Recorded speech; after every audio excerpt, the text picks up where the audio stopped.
Here's an easy pancake version of my famous bibingka that you can enjoy anytime, anywhere. Cake flour, sugar, baking powder, salt,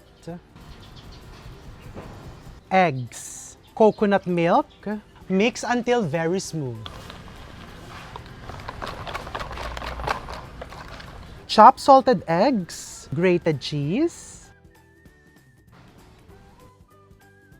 I-on natin ang gasol. Ang premium ng material o magaan. And you can easily check kung paubos na. Grease the pan.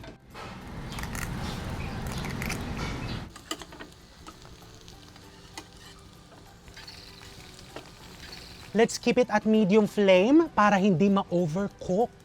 Ayan, luto na! I-off na natin ang gasol para safe. Important yan, kaya dapat trusted brand like Petron Gasol Elite. Now let's top it with butter, grated coconut, cheese, queso de bola, and muscovado sugar. Now let's try! Ang sarap!